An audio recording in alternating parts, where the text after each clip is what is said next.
Alright mga kapatid, yung bisa daw ng Mutual Defense Treaty ng Amerika at Pilipinas ay iginigiit no sa Kamara sa issue ng West Philippine Sea. Mukhang ang gusto ng Kamara ay magamit na to no.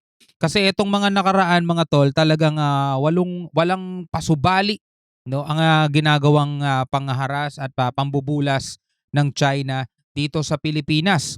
At marami nagtatanong, asan ang Mutual Defense Treaty? Pero ang sabi kasi, hindi pa daw magagamit yon dahil wala namang armed attack, mga tol, no? So eto, bibigyan natin ng reaction video mula sa DZRH News, mga tol. Etong paggigit daw ng Kamara sa issue sa West Philippine Sea, yung Mutual Defense Treaty. Ito ang ating aalamin mga kapatid. Samahan lang ninyo ako. Huwag niyong kalimutan mag-subscribe. Ito, subscribe na rin tayo kay DZRH. Yan. Syempre, pakilike ang kanilang video. At huwag niyong kakalimutan mag-subscribe dito sa YouTube channel natin mga tol kung trip mo yung mga ganitong klaseng reaction video. Alright, so huwag na natin patagalin pa. Total, wala na rin naman tayong hinihintay na. Panoorin na natin to mga tol. Pwedeng hingin ng Pilipinas ang tulong ng Amerika para maiwasan ang mga posible pang pag-atake ng mga Chinese vessel sa ating mga barko o bangka sa West Philippine Sea. Suportado ni Congressman Rufus Rodriguez ang sinabi ni Pangulong Bongbong Marcos na dapat ipatupad na ang paradigm shift sa pagtugon sa Chinese aggression sa ating mga teritoryo. Ayon kay Rodriguez, kung magbabago ang pagtugon sa Chinese aggression, pwedeng invoke ni Pangulong Marcos ang 1951 Mutual Defense Treaty sa pagitan ng Pilipinas at Amerika. Sabi ni Rodriguez, malinaw sa probisyon ng MDT ang konsultasyon sa Amerika at kung kinakailangan magtutulungan ang dalawang bansa kung may banta ng external attack sa Pasipiko. Paliwanag ni Rodriguez, bagamat wala pang armadong pag-atake sa ngayon, pero patuloy ang banta sa kaligtasan ng ating Philippine Navy, Philippine Coast Guard at maging sa ating mga mangingisda. Dahil dito malinaw anyang nalalagay sa alanganin ang territorial integrity ng Pilipinas. Git pa ni Rodriguez, mahaba na ang pasensya nating mga Pilipino pero dapat may hangganan din. Tama no? Masyado nang mahaba ang pasensya nating mga Pilipino. Dapat talaga may hangganan yan. Sabi niya nga, kung magbabago ang pagtugon ng Pilipinas dito sa issue sa West Philippine Sea o sa patuloy na ginagawa ng China, baka sakaling magbago rin mga tol yung kanilang kilos mga tol. Ang problema kasi, paano natin aasahang may magkakaroon ng pagbabago kung wala naman din tayong ginagawa na bago, 'di ba? Kung ano yung pagtugon na ginagawa natin mga tol sa patuloy ding ginagawa sa atin ng China, 'di ba? Pagiging mahinahon, pagiging parang pag-atras, alam mo 'yon, yung hindi sa ano pero mga tol, ito yung nakikita natin para tayong takot. O marami na naman magsasabi diyan, magtatapang-tapang pala kayo, hindi mga tol. No, baguhin niyo lang yung mindset niyo 'Di ba? Eto, paano natin masasabing pinoprotektahan natin yung ating bansa? Paano natin masasabing dinedepensahan natin yung ating bansa kung wala ka namang ginagawang pagdepensa? For example na lang mga tol sa basketball, 'di ba? Merong dumadrive na may dala ng bola, susugod papunta sa ring. Tas ikaw iiwas. Masasabi mo bang depensa 'yon? 'Di ba dapat haharangin mo siya? 'Di ba dapat aagawin mo bola niya, susupalpalan mo siya kung sakaling titira na siya? Pero kung ikaw halimbawa nasa defense ka, tapos magda-drive siya ng bola papunta sa ring, tas iiwas ka lang, hayaan mo lang siyang makalapit sa ring, masasabi mo bang defense 'yon? Hindi, 'di ba? So ito, hindi basketball 'tong pinag-uusapan natin sa West Philippine Sea, pero gano'n kasi ang ginagawa natin mga tol. Imbis na makipagsalubungan tayo sa kanila, ipakita natin talagang pinapanindigan natin, atin 'to, 'di ba? Tinitindigan natin 'to kung paano nila tinitindigan yung kanilang claim, kung yung kanilang sinasabing sovereign rights na sinasabi nila kahit wala naman talaga, 'di ba? Kung paano nila ipinupush 'yan, kung paano nila ine-exercise yung paniniwala nila, dapat gano'n din tayo mga tol. Ano ba naman yung tayo ang talagang magmatigas diyan, 'di ba? Makipagsalubungan tayo sa kanila. Hindi kailangan gumamit ng armas mga tol, pero ipapakita mo lang sa kanilang nakatayo ka sa harap nila at harang ka, 'di ba? Napakalaking bagay na 'yon mga tol, 'di ba? Hindi kasi pwede talagang sabihin ng bansa natin, pinoprotektahan natin ang ating soberanya, dinidepensahan natin ang ating soberanya. Tapos kapag andiyan yung mga Chinese vessels, umaalis tayo, umiiwas tayo, binobomba tayo ng water cannon, tapos puro lang tayo press media, 'di ba puro tayo gano'n, bibidyohan natin yung ginagawa ng China tapos ipo-post natin sa media tapos magsasalita yung mga general natin, galit na galit kami. 'Di ba? Sasabihin ni President BBM, "Hindi tayo susuko, hindi tayo titiklop." Pero in reality kapag nandiya-diyan na sila mga tol, 'di ba, may resupply mission, mahalaga na ano natin, na ito pa na isakatuparan natin, nagtagumpay yung mission natin. Pero sino ang binabangga? Sino ang hinahabol? Sino ang binobomba ng water cannon? 'Di ba tayo? Na may sinasabing 2016 Arbitral Ruling Award, tayo na sinasabing pinawalang bisa ng arbitral court yung claim ng China, pero meron na nga tayo lahat ganyan, eh. Pero hindi pa rin natin mai-push yung ano natin, claim natin, eh, 'di ba? Talagang masasabi mong napakahina natin mga tol, eh, 'di ba?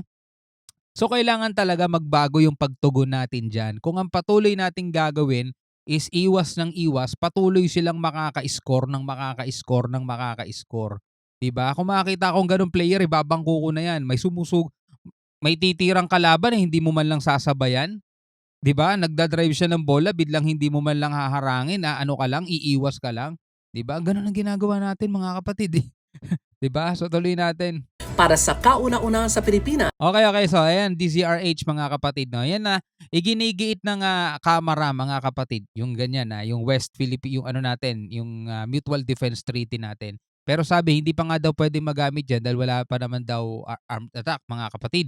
So mula pa rin sa DZRH 'no, at ang Pilipinas ay pinaghihinay-hinay daw ng Beijing 'no, sa harap ng mga nakalipas na maritime incident. Tayo pa ngayon ang pinaghihinay-hinay, eh, 'di ba? Hindi na nga tayo pumapalag, eh. Biruin mo 2 araw na magkasunod, 'di ba? Do'n sa may Scarborough binomba nila yung BFAR, tapos kinabukasan naman sa Ayungin Shoal binomba naman nila ng water cannon yung mga resupply boat natin. Tapos tayo pa yung maghinay-hinay daw sabi ng Beijing. So eto panoorin natin 'to mga kapatid. Binalaan ng Pilipinas ng top diplomat ng China na si Wang Yi na maging maingat sa ating kilos matapos ang serya ng mga pangharas ng mga Chinese militia. Sobrang nag-iingat na nga si PBBM, eh. Hindi na nga alam ng gobyerno natin kung anong strategy pa ang gagawin para makaiwas na sa ginagawa ng China mga tol, eh. 'Di ba? Yung gobyerno natin mga tol nag-iisip ng paraan para makaiwas. At the same time, pinapanindigan ng gobyerno natin na hindi tayo susuko at patuloy natin igigiit yung ating karapatan diyan sa pinagtatalo ng karagatan mga kapatid, no? Pero tulad nga nung kanina sa balita mga kapatid, no, kailangan talaga magbago tayo ng pagtugon. Hindi pwede talaga, oo, gusto natin ng kapayapaan dito. Pero paano natin makukuha yung kapayapaan kung tayo lang yung may gusto? Yung itong bansang to ayaw nila. Sa Philippine vessel sa South China Sea, sinabi ni Wang kay Philippine Foreign Minister Enrique Manalo na ang relasyon ng dalawang bansa ay kasalukuyang humaharap sa mahirap na sitwasyon at sinisisi nito ang Pilipinas dahil sa pagbabagoan niya ng mga pulisiya. Base sa pahayag ng China, ang pinag-ugatan daw ng alitan ay binago raw ng Pilipinas ang pulisiya nito. Ang ating bansa rin daw ang nag-umpisa ng gulo sa karagatan at minaliit din daw ng ating bansa ang karapatan ng China. Iruin mo yung mga salita nila. Oh. The root cause is that the Philippines has changed its long-standing policy stance. Sino ba may kasalanan yan? Yung mga naunang presidente, yung mga naunang namuno rito, ganun ba? 'Di ba? Etong claim natin sa West Philippine Sea, nag-submit tayo diyan sa dahig mga tol 2014 kung di tayo nagkakamali, tapos nakuha natin na ipanalo natin yan noong 2016. Panahon ni Pinoy yun, eh. Diyan pwede talaga natin mai-credits mga kapatid, no, ang Pinoy administration. Talagang pwede nating i-credits diyan ang Pinoy administration. 2016 na ipanalo natin yan. Kung yung sumunod na presidente mga tol ipinush yan, baka hindi na nakaporma tong China kasi syempre bago pa lang yun, eh. 'Di ba kakababa pa lang ng hatol, eh. O pinawalang bisa yung claim ng China dito sa West Philippine Sea, pinawalang bisa yan mga tol. Nanalo Pilipinas. Ang problema yung umupong presidente mga tol, hindi tayo Duterte haters mga tol at hindi rin naman tayo Duterte supporters. 'Di ba? Ano tayo, Filipino supporters tayo, pro-Filipino tayo mga tol. Kung ipinush lang sana 'yan ni Digong, yung 2016 arbitral ruling award na 'yan at pinanindigan niya kung gaano siya katapang doon sa war on drugs mga kapatid. Kung ganun din sana siya naging katapang, 'di ba? Nung panahon na 'yan sa China mga tol, baka sakali, no? 'Di ba yung mga Amerikano minumura niya? Mga Amerikano minumura niya palabas ng bansa natin, pero hindi niya na ginawa sa China 'yun mga tol, eh, 'di ba? Hindi niya ginawa sa China mga tol. Kung yung 2016 arbitral ruling award sana ay ipinush niya nung panahon niya mga tol, oh, 'di ba hindi sana magiging ganito, eh. O kung ganito pa rin sana kahit papaano nabawasan, eh. Kaso sa loob ng 6 na taon mga tol, akala natin talaga mapayapa, 'no? Akala talaga natin ang bait nitong China, best friend natin 'yan. O ngayon umupo si PBBM, ngayon sinasabi ng China, oh, nagbago daw kasi tayo ng policy. Ano bang policy, yung hayaan lang sila dati, 'di ba? Panahon ni Duterte hayaan lang sila, ngayon panahon ni President Marcos, kinukondena na sila. Yun ba yung pagbabagong policy sinasabi nila? Tapos sabi dito, continue to provoke and steer trouble at sea, 'di ba? And undermined China's legal rights, mga kapatid. Binabalewala daw natin yung legal rights nila. Unang-una, wala nga silang legal na pinanghahawakan diyan dahil unang labag yan sa UNCLOS, labag pa sa international law. Anong sinasabi nilang legal rights nila diyan? Pinawalang bisa nga yung claim nila. 'Di ba? Nakakainis lang isipin mga tol, eh, 'di ba? Ang pinakahuling insidente ng panghaharas ng Chinese militia ay noong binombahan ng mga ito ng water cannon ang mga barko ng Bureau of Fisheries and Aquatic Resources sa magkahiwalay na resupply mission sa Scarborough Shoal. Bukod sa pambobomba ng tubig, pilit ding lumapit ang Chinese militia sa Philippine vessel dahilan para masira ang bahagi ng railings ng isa sa ating mga barko. Oh, tapos tayo pa daw ang bumangga sa kanila mga tol. Ay, nagbago daw kasi tayo ng policy, eh. No, dati best friend natin sila, ngayon pumapalag na tayo, eh. Grabe, no? Ay nako. Pilit na ginigit ng China na kanila ang halos kabuuan ng South China Sea at binaliwala ang International Tribunal ruling nang sabihin nitong walang legal na basihan ang naging desisyon dito. Nakasaad sa 2016 ruling na walang maritime claims ang China sa katubigan sa paligid ng Ayungin Shoal Oh. at may karapatan ng mga Pilipino sa pangingisda sa Oh. Scarborough Shoal. Oh, At yan ang MBC na 'di ba? Binaliwala nila 'yon mga tol, hindi nila kinikilala 'yon. So ano pa bang pakikipag-usap ang gustong mangyari ng Pilipinas? 'Di ba? May gusto pa nga sila, eh, parang minumungkahi pa nga nila yung mga backdoor meeting mga tol, katulad nung ginagawa dati ni Trillanes, 'di ba? Inakusahan pa nga dati si Trillanes na ano, eh, binenta niya daw yung ano, eh, mga isla dito sa Spratly saka sa Scarborough, 'di ba? Pero nalaman-laman din naman natin isa pala si Trillanes sa gustong magpaalis ng China diyan, 'di ba?